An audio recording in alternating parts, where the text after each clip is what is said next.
You need to remove that film, Mr. Drex. This is your final warning. That was Marla Risto, president of the Halcyon Ward's HOA, standing dead center in my front yard, arms crossed, smug as hell. She was flanked by 2 board members who looked more like spectators than supporters. Her voice echoed like she was addressing a child caught coloring on the walls. It's a violation of Section 6B, external modifications. We don't allow mirrored windows here. Behind her, the morning sun reflected off the very window she was pointing at, Lyra's nursery. The film wasn't mirrored. It was a barely visible UV filter designed to block sunlight from my daughter's photosensitivity condition. I'd already submitted the medical paperwork twice. Then, maybe you should stop shining flashlights into it at 3 a.m., I said quietly. Because that camera you didn't notice? It logs every motion. Her eyes flickered. She hadn't expected that. You want more stories like this? Real ones with teeth? Subscribe now. Because what happened next escalated faster than anyone saw coming. I'm Callan Drex. I'm not a lawyer, not a cop, not a loud voice in the crowd. But for 14 years, I reconstructed gunshot evidence for courtrooms, audio trajectories, pressure signatures, angle analysis.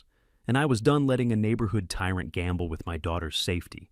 Because this wasn't about rules anymore. It was about control. That UV film, I installed it the day we brought Lyra home from NICU.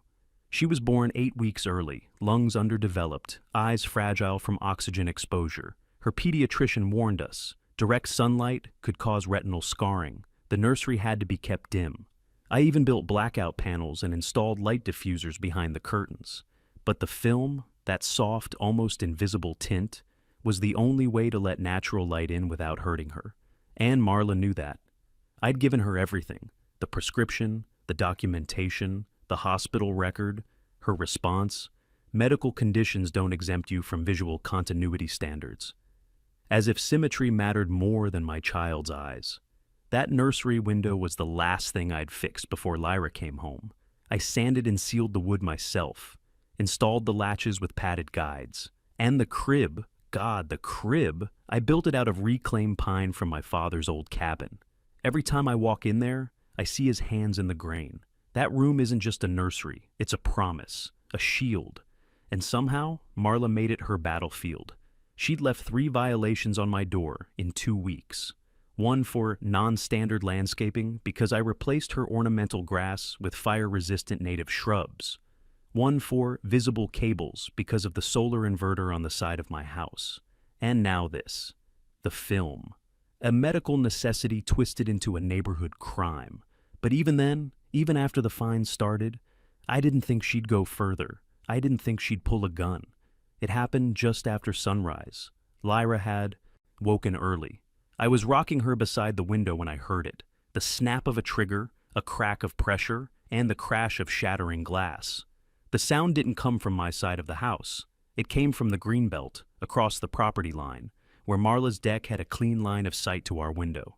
The bullet tore through the glass, slammed into the crib's side rail, and splintered a piece of the wood I'd carved with my own hands. If I hadn't picked Lyra up seconds earlier, it would have hit her.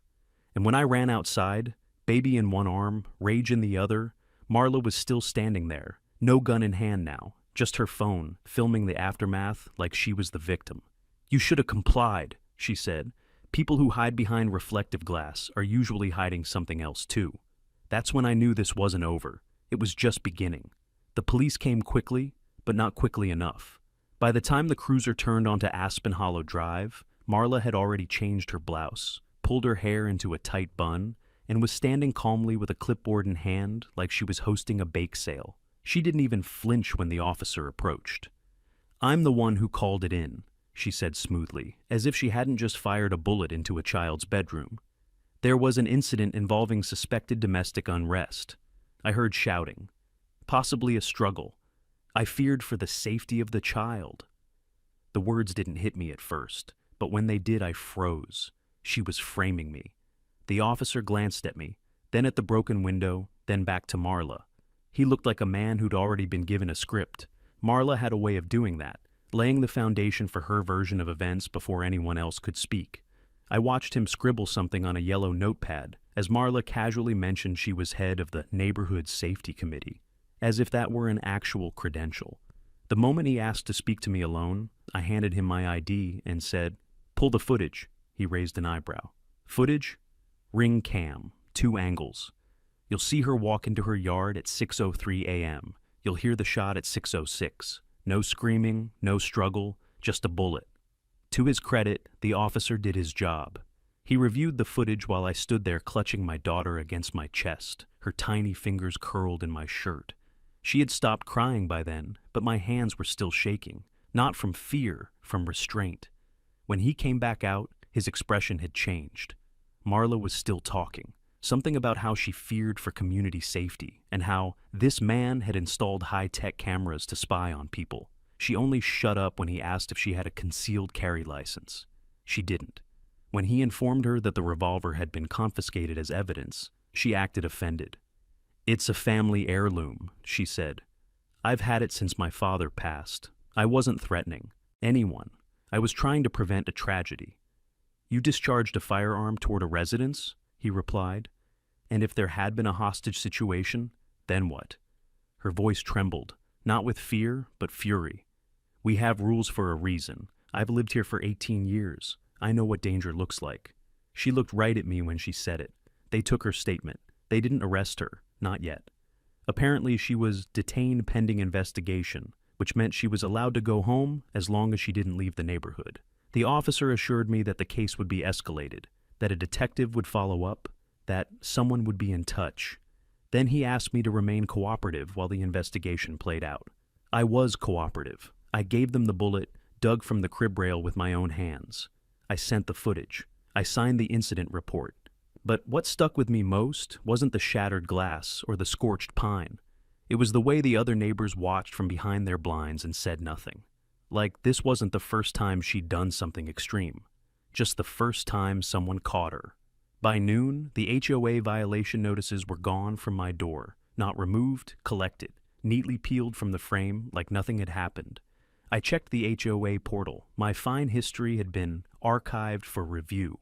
The page was locked behind a login error. The security feed on my front porch flickered to black for 6 seconds at 2:17 p.m., a time I hadn't noticed anyone physically approach the house.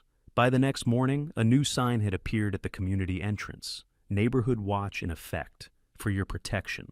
It was printed in bold red letters with a logo that looked suspiciously like a sheriff's star, and beneath it, in smaller text, "Enforced by the Halcyon Ward's HOA Committee for Safety Standards and Community Integrity."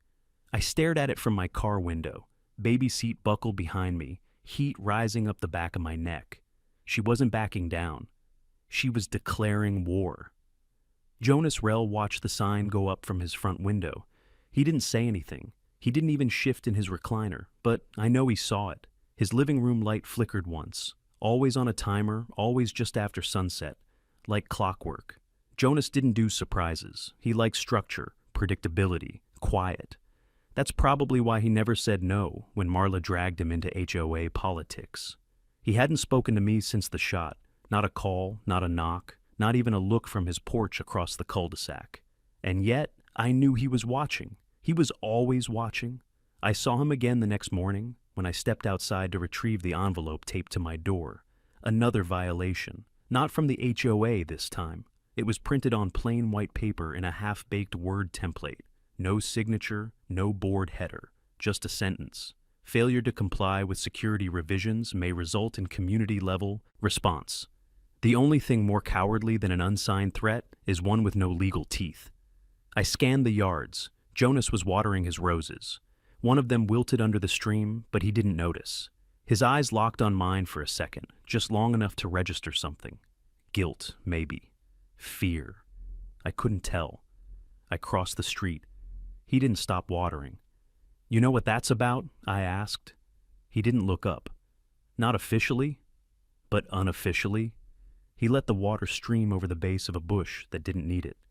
"Marla called an emergency session last night. No minutes recorded, not on the books. Said we had a neighborhood security risk and needed eyes on the ground. Voted to install motion-activated floodlights facing your property lines." I blinked. "That's harassment. She called it community shielding. Said your camera angles cover too many public sightlines." She's staging the next move, Jonas. His hand tightened on the hose. She didn't say anything about the gun.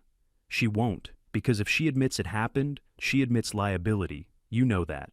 He finally looked at me, and for the first time in 2 years of stiff waves and forced neighborhood hellos, Jonas Rell looked like a man who didn't want to be standing where he was. I didn't vote yes, he said, but you didn't leave the room either. He flinched. There it was. I didn't need him to confess to anything that day. I just needed him to remember who else lived on this street, who else had children, who else could be next. That night, I sat in the nursery and held Lyra close. I counted the splinters still embedded in the crib rail, unwilling to sand them down just yet. Her tiny hand gripped one of my fingers in her sleep, the way she always did. It should have felt peaceful, sacred. It didn't. It felt like a countdown. At 11:03 p.m., 3 floodlights snapped on outside my house, all pointed inward. They lit up the entire front lawn and blasted straight through the living room window. The nursery was spared for now, but I knew that was temporary. I checked the feed. The motion sensors hadn't tripped. The lights weren't triggered. They were activated manually, through a switch or a remote. I filed a report. Nothing came of it. The responding officer said HOA lighting didn't fall under municipal code unless it caused a traffic hazard. No hazard, no violation, no help. The next morning, someone chalked a line on the sidewalk in front of my house. White powder, half washed by the sprinklers, but clear enough to read, "Privacy goes both ways." It was Marla. I didn't have footage. She'd found the one blind spot between 2 camera zones, but I could feel her handwriting in every curve of the letters. I checked Jonas's window again. The blinds didn't twitch, but I knew he saw it, because an hour later, a yellow envelope slid under my front door, not taped, not left in its mailbox, slid. Inside was a copy of the HOA's treasury ledger from the last quarter, 4 line items marked discretionary neighborhood improvements, each tagged security. None of them signed. One was dated 2 days before the bullet hit my window, and at the bottom, scribbled in unfamiliar handwriting, I can't say it out loud, but I didn't vote for this. Jonas had spoken, quietly, cowardly, but he had spoken. It wasn't enough, but it was a start. By the end of the week, I was receiving violations for things I didn't even own. A kayak I never bought, a backyard fire pit I hadn't installed, a garden gnome that didn't exist. Each notice came with a fine. Each fine came with a warning, and each warning came with a barely veiled threat about non-compliance resulting in escalated community enforcement. It wasn't paperwork anymore. It was psychological warfare. I documented everything: photos, timestamps, internal security footage. But none of it stopped the slow burn Marla had lit beneath my doorstep. Her campaign had shifted from legality to optics. She wasn't trying to win a case. She was trying to rewrite reality until everyone believed I was the problem. Then came the drone. It was small, civilian grade, no markings. It hovered 30 feet up, barely audible over the wind, but unmistakably watching. I saw it the first time while I was bottle feeding Lyra near the window. What was left of it anyway? The glass had been replaced, but the outline of the impact still haunted the frame. A shallow groove where the pine had splintered. I hadn't fixed it yet. I needed the scar. The drone hovered for 6 minutes, pivoted once, then disappeared over the roofline toward the eastern end of the neighborhood, Marla's street. I checked my security feed. Sure enough, 3 different angles caught it, circling just beyond the property line. It never crossed directly over my house. It didn't have to. It was there to be seen, to remind me that even my airspace wasn't mine anymore. I forwarded the footage to local law enforcement. The officer on the other end gave a tired sigh. It's not illegal unless it enters your property line or records inside the home, and unless you can prove that, I built half the state's gunfire triangulation system, I said. You want me to pull in trajectory data and prove that drone's lens was on my child's crib? Because I will. He paused. I'm just telling you what the report will say. I'm telling you what the evidence will. The next night, I saw floodlights go up on 2 other homes. Not just motion triggered this time, fixed mounts with manual controls, pointed toward the west, which just so happened to be my direction. Jonas's house was one of them. I watched from my driveway as a contractor finished drilling the bolts. Jonas stood behind his screen door, silent, unmoving. I didn't approach him. I didn't need to. If he was going to stand behind glass and pretend none of this was happening, I'd leave him in the quiet he clearly craved. But I wasn't staying quiet. I took the drone footage, I mapped its height, angle, and rotation axis. I cross-referenced it with reflective flare off the second window's remaining safety tint, and overlaid it onto a floor plan of my house. Then I synchronized that with the timestamp of Lyra's bottle alarm, sound-based data, time-coded to the millisecond, and lined them up with the camera pan. The result was terrifying. The drone had adjusted position mid-hover, not for the house, not for the yard. It had adjusted for the crib. That was all I needed. I packaged the evidence into a compressed file and encrypted it, then uploaded a copy to a secure server. I added a failsafe. If anything happened to me or Lyra, the file would release to a list of pre-approved journalists and legal contacts, including one name Marla wouldn't see coming, my brother, Tavian Drex, state attorney for the Northern District. I hadn't called him yet. I'd promised myself I'd keep him out unless it got personal. It was personal now, because at 2:14 a.m., the drone came back. This time, it hovered lower. This time, I heard the soft hum just outside the baby monitor's range, and this time, I didn't just record it. I aimed a laser pointer through the blackout curtain directly into the drone's camera and watched it jolt backward like it had been slapped. Not illegal, just noticed. Let them write me up for that. I was done waiting for someone to save us. I didn't sleep, not after the drone, not after the laser. I sat on the nursery floor with Lyra in my lap, her tiny breaths rising and falling against my chest, while the hum of the outside world kept circling just out of sight. At 3:12 a.m., I finally stood, put her down in her bassinet, and turned on the rig. My old workstation was a stripped-down version of what I used to run at the state lab, just enough for audio isolation, trajectory modeling, and spectrum overlay. But that night, it became the center of something bigger, something sharp. I pulled the feeds from the drone's second visit. 3 sources, ring cam, streetlight audio reflection, and a neighbor's chime system that picked up ultrasonic interference. Most people didn't know those doorbells logged environmental noise beyond human hearing. I knew. I used to build prosecution timelines from whisper fragments and pressure rebounds. So, this wasn't new. I triangulated the drone's flight path by measuring sound delay across the 3 recordings. Even with ambient noise, I could identify the prop pulse and match its change in tone as it hovered and shifted. At 2:14:27, it dipped lower. At 2:14:35, it hovered directly over the east corner of my roof. At 2:14:40, it adjusted, just slightly, to the left. My software mapped the deviation. 7 degrees downward, 4 degrees south, right at the window. I froze the spectrogram, pulled a frame from the ring cam, and overlaid the 2. The drone hadn't just been floating, it had focused. Next, I isolated the audio gain spike. There was no spoken sound from inside the house at that time. Lyra had been asleep, I'd been silent, but the waveform suggested a directional microphone sweep. Someone had been listening. That was the turning point.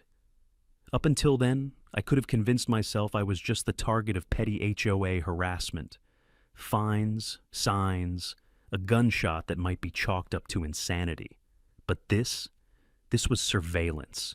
They weren't just watching us. They were building a case. At 5:41 a.m., I called Tavian. He picked up on the second ring. It happened again? It's escalating, I said. I need eyes on this that don't live on this street. He was silent for a beat. You want me to act as family or as state? Both. I sent the files. 15 minutes later, he called back. I'm flagging this to the task force, he said. We're treating it as unauthorized aerial surveillance. If we can match that drone to a purchase account or log its flight path through FAA mapping, we've got jurisdiction. And if the HOA paid for it, even better. They did, I said. Jonas gave me a ledger, 4 payments for security improvements. No specs, but the timeline fits. I'll need that. Sworn statement? Not from him. Not yet. Tavian sighed. Then get me something cleaner. I'm working on it. After the call, I pulled up the drone's visual distortion and marked where the sun flare struck the lens. It revealed something I hadn't noticed before. A brief flash off the back of the drone, metallic, rounded. A housing tag. I zoomed. Serial number, partially obscured, but enough for an ID.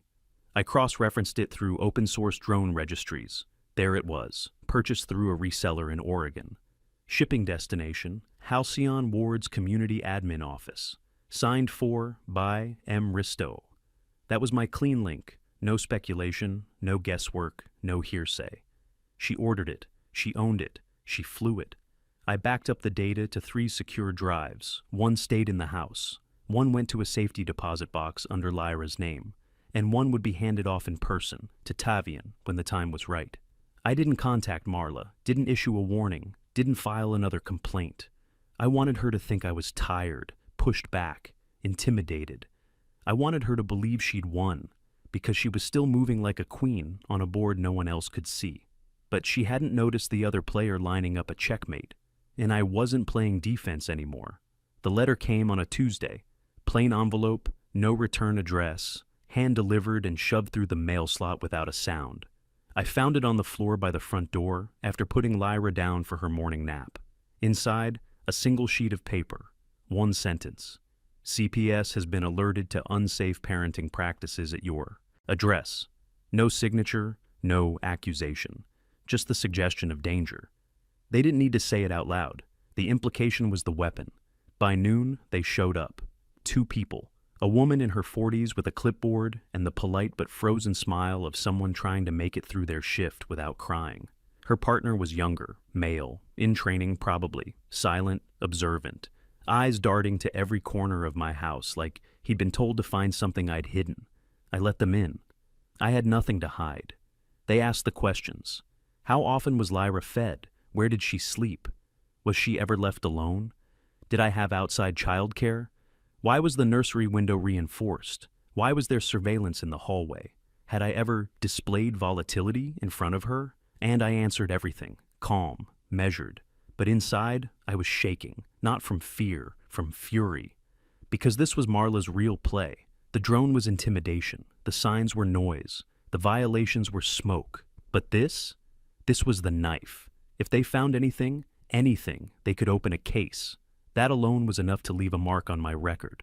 A red flag on every school enrollment form, every custody hearing, every background check. Even unfounded, it would follow me. And Marla knew it.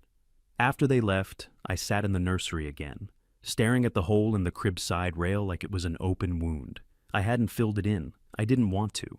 It reminded me what she'd done, what she was willing to do. But now it reminded me of something else. She wasn't afraid of me. Because she didn't think I had teeth. She thought I was just a man with a baby and a sad story, and no allies. Someone she could pressure and paper cut into submission. Someone who would eventually move out, quietly, without ever raising his voice. She didn't know what was coming. That night, I rewired the network, not just the cameras, everything. I split the feeds, synced them to backup drives, programmed them to send automatic pings to Tavian's cloud server if a motion event triggered while I was offline. Then I went to the garage, not for documents, not for records, for tools. I pulled the laser angle finder from my old kit, a small, precise device I hadn't touched since I left the state job. I hadn't needed it until now. I climbed onto the roof at 2:07 a.m., not to spy, not to escalate, to measure. I traced the drone's second path using the data from the ring cam's light bloom. I checked the angles, tracked the curvature, and mapped the focal convergence, where the camera would have needed to be to capture a clear view through Lyra's blackout curtain. There was only one angle that worked, only one position that matched all 3 data points, and it required a planned hover, not random, not incidental, intentional. I annotated every result, time code, elevation, flight path, rotation degrees. Then I sent it to Tavian. 10 minutes later, he responded with a single sentence. That's enough. I'm filing a state escalation. I stared at the message until the screen dimmed. It was done. It was real. There was no taking it back. If she thought CPS was her last weapon, she was wrong. She had no idea what it meant to push someone trained to trace bullets through walls, to sync sound through brick, to stitch stories out of vibrations and echoes. She thought she was dealing with a homeowner, but I'd spent my life rebuilding the truth from the lies people fired into the dark. And now, the system she thought she controlled was about to turn its lights on. Jonas Rell knocked on my door just before midnight. I hadn't seen him approach, no porch light, no shuffle across the driveway. Just the knock, 3 short raps, then silence. I opened the door slowly, not sure what to expect. He stood there in a worn gray hoodie, clutching a manila envelope like it might catch fire if he let go. "I don't have long," he said. "She thinks I'm at my sister's." I let him in. He didn't sit, just hovered near the kitchen island, eyes darting like he expected someone to burst in and drag him away for treason. I didn't rush him, I just watched. "She's losing control," he finally said, voice low. "But that makes her worse, paranoid. She started locking the meeting notes, won't let me see the final drafts, starts talking about neighborhood stability like it's a national security issue." "What changed?" He hesitated, then looked at me. "Your brother." I didn't answer. "She knows, or she suspects. Someone from the county clerk's office let it slip. Said the state attorney's office requested preliminary filings for HOA misconduct. She's panicked. She held a board call yesterday. Said if the neighborhood lost its status, property values would collapse. That your house was the tipping point." I felt my jaw tighten. "She thinks if she pushes you out quietly, the pressure goes away. No scandal, no oversight."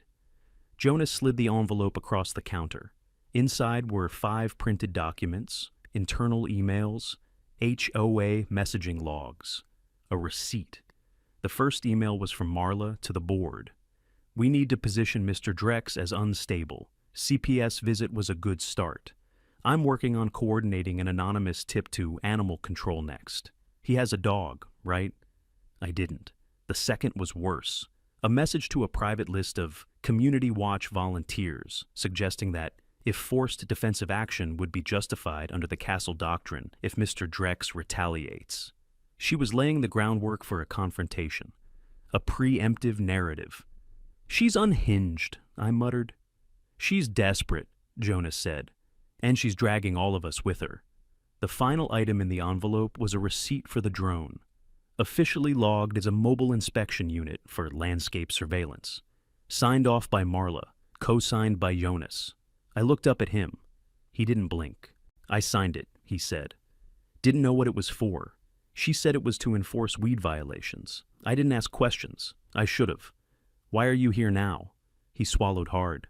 "Because if she pushes this further, if something happens to your daughter, to you, I'm not going to be the man who knew and stayed silent. I've been that man before. I won't do it again." There was something in his voice then. Not fear, not shame, history. But I didn't press. Instead, I opened the drawer under the island and pulled out the hard copy of the drone analysis. The triangulation data. The serial number, trace. The mapped audio overlay. I handed it to him. "Give this to no one but Tavian Drex," I said. "He's expecting it." Jonas took it slowly, like it weighed more than paper. "She'll know it was me." "She probably already does." He nodded once, more to himself than to me. Then he turned to leave. At the door, he paused. "You built that crib yourself?" "Yes." He hesitated. "I noticed the carving. My dad was a carpenter. Used to say you could tell a man's state of mind by the tightness of his dovetails." I looked past him, toward the nursery. "They're cracked now," I said. "Shot blew out the corner rail." Jonas didn't say anything for a moment. Then he stepped out into the night. I closed the door behind him and bolted it, every lock clicking into place like punctuation. I didn't know if Jonas was brave or just too tired to keep pretending. But I knew one thing. The moment he handed that packet off, the game changed. No more whisper campaigns. No more coded threats. It would be evidence now. It would be law. Tavian arrived in person 48 hours later. He didn't wear a suit, didn't bring an entourage, just khakis, a zip-up windbreaker, and a thin black laptop case. He stepped out of a nondescript state vehicle and nodded once as I opened the front door. No greetings, no pleasantries. He walked past me and straight into the living room like we'd been syncing strategy our whole lives. "I filed the preliminary notice of investigation this morning," he said. "Sent copies to the county recorder, the civil litigation unit, and the ethics board that oversees HOA compliance. You'll start seeing ripples by the weekend." I handed him the envelope Jonas had brought. He took it silently, opened it, scanned the contents, then folded it back together with clinical care. "This confirms it," he said. We'll classify the drone incident under unauthorized surveillance with minor child exposure. That's enough for civil liability. But what matters more is that receipt. Proves the HOA paid for it using member funds, with no formal vote. That crosses into misuse of communal assets. He sat on the edge of the couch, resting his elbows on his knees. She's going to know this came from you. She already does. He glanced toward the hallway, where Lyra's monitor glowed faint blue. You need to prepare? I already am. Tavian reached into his laptop case and pulled out a printed sheet, state letterhead, gold seal in the top corner. This is your official affidavit, notarized, signed. It locks in your claim timeline. You'll be protected as a state witness if this goes to criminal proceedings. I didn't touch it. He leaned in. This isn't optional, Cal. Once the subpoenas hit the HOA board, they're going to spin this every way they can. You need to be ahead of them. I'm not afraid of them. You should be afraid for her. I didn't ask who he meant. The truth was I'd already moved Lyra's crib away from any window. I'd already swapped out the blackout curtains for ballistic film, already reinforced the nursery door with a concealed hinge guard. My house didn't look different, but it was. It had become a fortress. Tavian stood and paced once. We've identified the vendor for the drone system, small outfit based in Utah. They sold 3 identical units to community organizations in the last 6 months. 2 of them filed insurance claims afterward. Harassment, boundary violations, intimidation suits. She's not the first.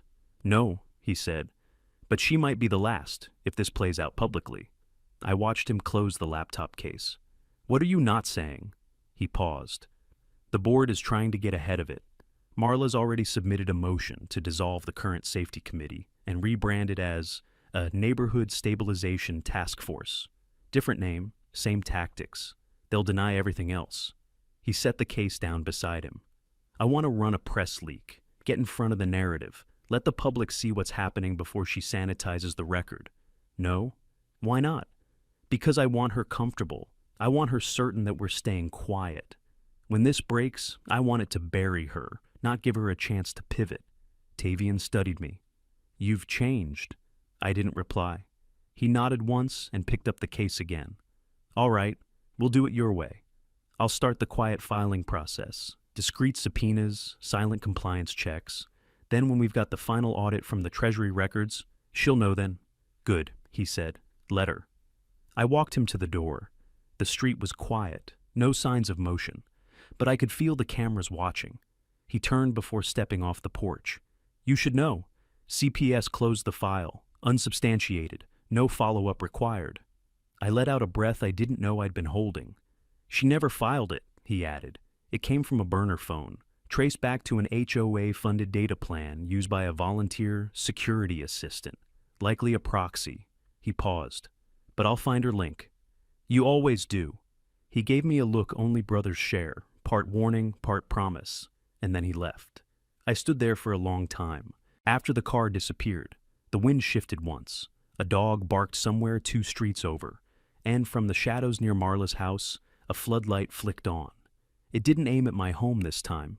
It aimed at the sky. She knew something was coming, but not what. I waited until dusk before moving, not because I was afraid, but because I needed the cover of quiet. Halcyon wards at night was a strange kind of silence, manufactured, manicured. Lights on timers, sprinklers set to whisper. Neighbors trained to ignore anything that disrupted the illusion of peace. That silence worked for me now. Marla's house sat on the eastern curve of the block, 3 properties down from the retention pond, and 1 over from the community watch kiosk she had personally erected. Her windows were always dark, blinds drawn, but her garage light burned like a signal tower, not for safety, for surveillance. She wanted people to know she was watching. Good. I wasn't hiding anymore. I wasn't going to her door. I was going to the HOA community office, a converted pool house behind the clubhouse, where most residents thought the board just filed landscaping complaints and ordered annual barbecue flyers. But Jonas had told me more. That's where she stored everything. The keys were supposed to be restricted. Only Marla and the vice president were listed on the HOA charter as authorized to enter. But Jonas had slipped me his fob card under a gardening catalog that afternoon. No words exchanged, no questions asked. I walked the path around the tennis courts, sticking to the shadowed side of the bushes. The card reader blinked red once as I approached. I swiped. Green. The door unlocked with a soft thunk. Inside, the air smelled of dry paper and slow rot. The lights were dim, motion sensitive. I kept them off. I knew where I was going. Jonas had drawn a crude map on the back of the ledger copy. Bottom cabinet, left side, below the coffee supplies. I found it. A locked drawer, steel, combination code. Jonas hadn't known it, but the lock wasn't complicated. Standard 4-pin dial. I pulled out a small tension wrench and rake tool from my keyring, the kind you keep not for crime, but for emergencies. Or, in my case, for truth. Took me 45 seconds. Inside, a folder, thick, marked in red. Sharpie, Drex file. I didn't touch it, not yet.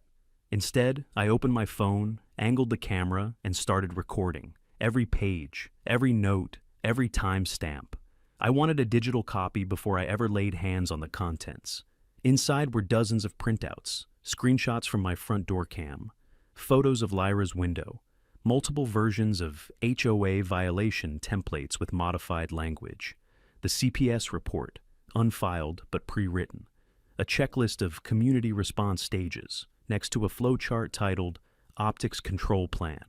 This wasn't HOA protocol, this was counterinsurgency. And at the bottom, clipped to the last page, was a receipt. Private security, consultation, 3 weeks old, paid in full from the HOA's emergency maintenance budget. The vendor, a corporate firm specializing in civil containment strategies for residential communities facing high-risk residents. They had tagged me as a liability. I shut the folder, placed it exactly as I found it, locked the drawer, reset the dials, backed away. And then I planted the bait. A USB stick, empty shell, no data. Just a fingerprint-activated tripwire. If plugged into any computer, it would ping my server, a digital calling card. I left it on the desk beside the coffee maker, right next to an open HOA invoice form, plausible deniability. Let her think someone got sloppy. Let her investigate the wrong ghost. I slipped out the back, followed the hedge line, and re-entered my property from the north side, avoiding my own cameras. I wasn't just collecting data anymore. I was setting the board. Back inside, I uploaded the footage to 3 encrypted servers and sent the access codes to Tavian with the subject line. Phase 2, confirmed. He responded less than a minute later. Subpoenas signed, financial audit authorized. You've done enough. Let it move. I set the phone down and walked into Lyra's room. She was asleep, peaceful, unaware. I stood there in the dark, watching her breathe. The glow of the repaired monitor cast soft shadows across the crib rail, the one I hadn't replaced, the one with the gouge still running along its side, a mark of violence, now a marker of what was coming, because Marla thought the laws she twisted would protect her, but the evidence she archived would burn her first. The subpoenas landed 3 days later, not quietly, not behind closed doors. Tavian made sure they arrived like thunder, served in person, mid-meeting, right in the heart of the community clubhouse during one of Marla's monthly neighborhood unity briefings. She was halfway through a slideshow about perimeter hedge regulations when a plainclothes investigator handed her the envelope. She tried to play it cool, didn't even pause the slideshow, just tucked the envelope under her clipboard like it was a newsletter she'd read later. But her eyes told the truth. They flicked quick and sharp to each board member in the room, and then to the door. She didn't finish the presentation. Tavian didn't come that day. He didn't have to. His signature was already stamped on every document inside those envelopes. Orders to produce full financial records, HOA correspondence logs, vendor contracts, and any surveillance-related expenses tied to the community's security subcommittee over the last 18 months. That was the nail. The hammer was still falling. Jonas told me what happened after the meeting. Marla didn't go home. She pulled the vice president and one other board member into her car and drove straight to the HOA office. Stayed there for 2 hours, door locked, blinds drawn. When she left, she was carrying 3 heavy folders and a flash drive clipped to a leather strap on her bag. Jonas tried to follow. She saw him, didn't speak, just narrowed her eyes and drove off. She didn't know that I'd already seen what she was trying to hide. She didn't know that Jonas had copied the treasury records before she ever knew he was watching. That night, my house was quieter than usual. No floodlights, no drone, no chalk messages on the sidewalk. Even the wind felt still. It was the kind of stillness that only comes when someone's trying too hard not to be seen. Lyra was asleep early. Her fever had finally broken. Just a touch of the seasonal bug, nothing serious. But even a low-grade temperature made me feel like the walls were closing in. I sat in the living room, watching the monitors flick by, one camera at a time. At 2:11 a.m., I saw motion. Not in my yard, not near the nursery, behind the HOA office. A figure in dark clothes, hood up, hands full. They reached the back door, tried the knob, locked. Then they bent down and pulled something from their coat. Not a crowbar, a key. The door opened, I grabbed my phone, snapped a photo from the feed, and zoomed in. It wasn't Marla, it was the HOA vice president, Anthony Glenwright, the one who always stood behind her at meetings, nodding along, never speaking unless called on. He was carrying what looked like 2 thick binders and a cardboard box. I watched him disappear inside. He didn't turn on the lights. I waited 10 minutes, then checked the hallway cam. Nothing. 20 more. Still nothing. At 2:43, he came back out empty-handed. He looked up once, right into the lens, and smiled, not wide, not smug, resigned, like he knew someone had finally pressed record. He walked away. 30 minutes later, I received an email from an address I didn't recognize. Subject: "You should have these before they disappear." Attached: a compressed folder of PDFs. I opened it. HOA purchase records, surveillance maintenance logs, emails between Marla and a third-party tech firm about calibration of motion sensors near specific addresses, including mine. Every page time-stamped, every file authentic. Every step of the campaign against me laid out like a blueprint. It wasn't just misconduct, it was calculated targeting. And the HOA had funded all of it. By the time the sun rose, I had already sent the files to Tavian. He responded at 7:14 a.m. with a single message. "Final hearing date set. Civil liability review will be public. Make sure you're ready." I closed the laptop and walked outside. The street was empty. But something had shifted. For the first time since Marla fired that shot, I didn't feel like I was behind a wall. I felt like I'd kicked one down.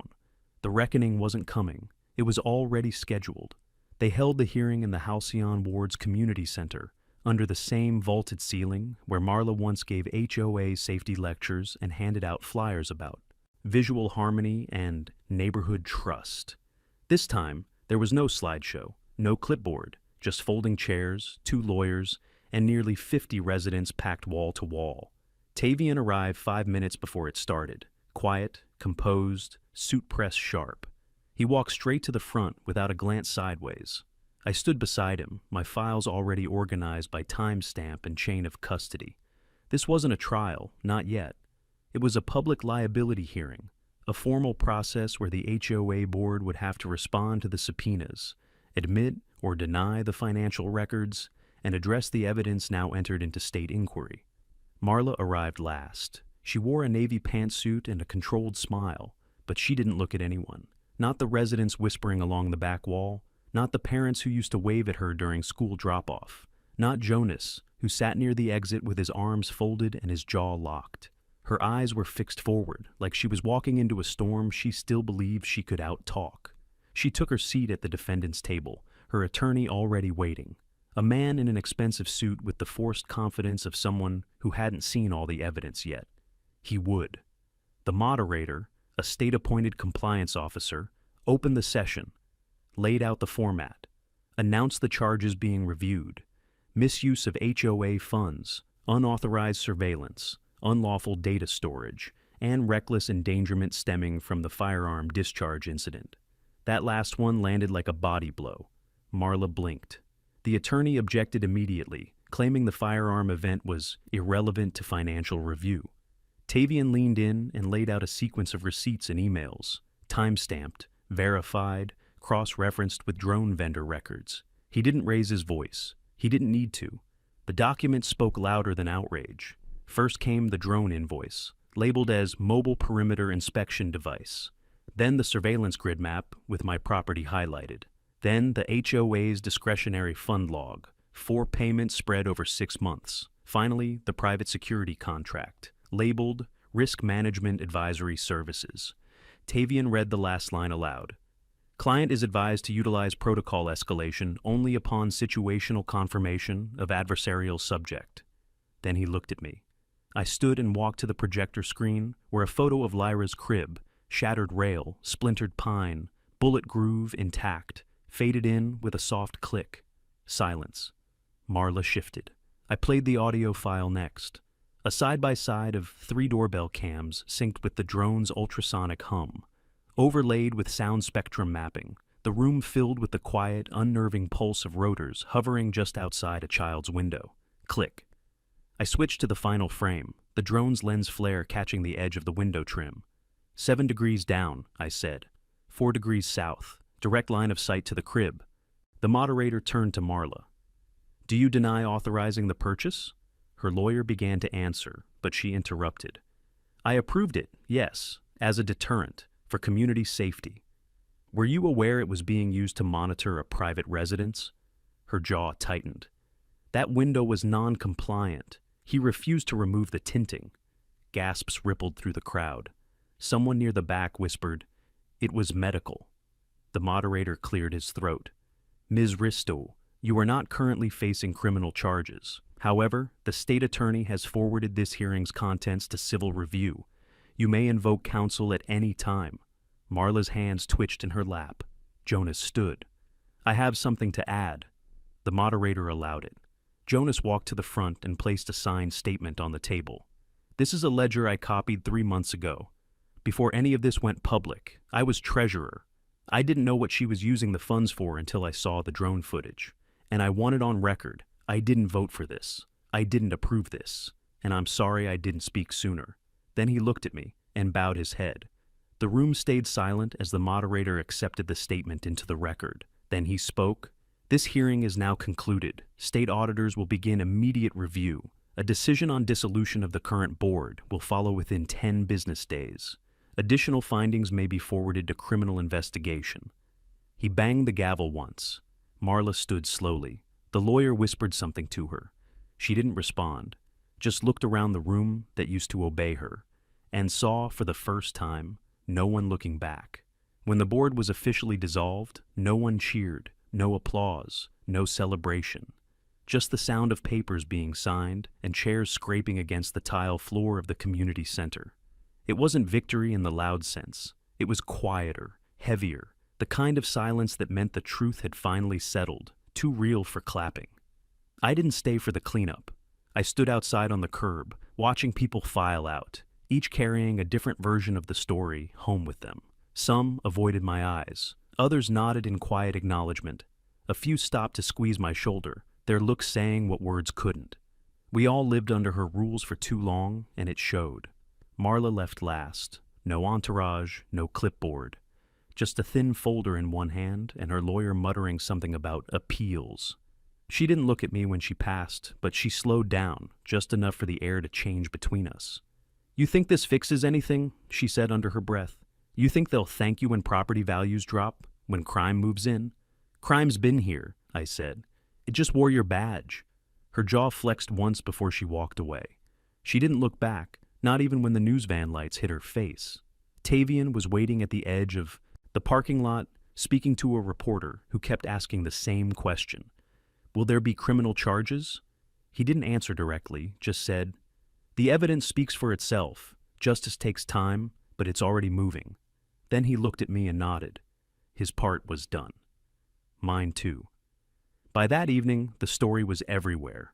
Local news ran it under the headline, HOA President under state investigation for misuse of funds, unauthorized surveillance.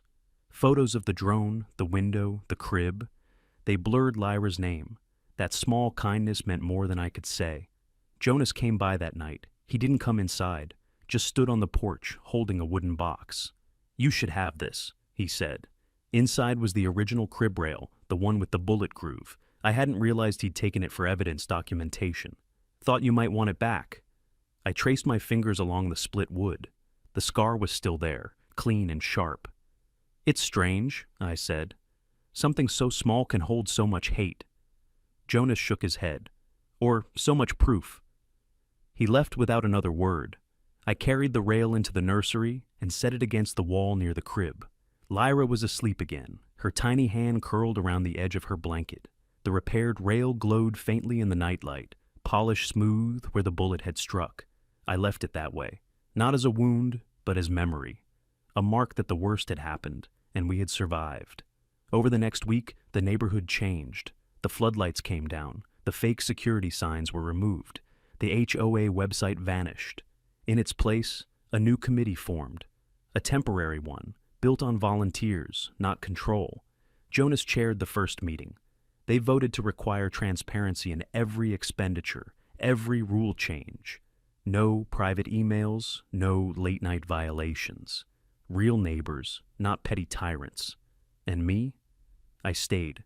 Not because I loved the house, though I did, but because leaving would have meant she won. This was where Lyra took her first breath, where my father's wood still lived in the furniture, where the truth had cracked glass and still let light through.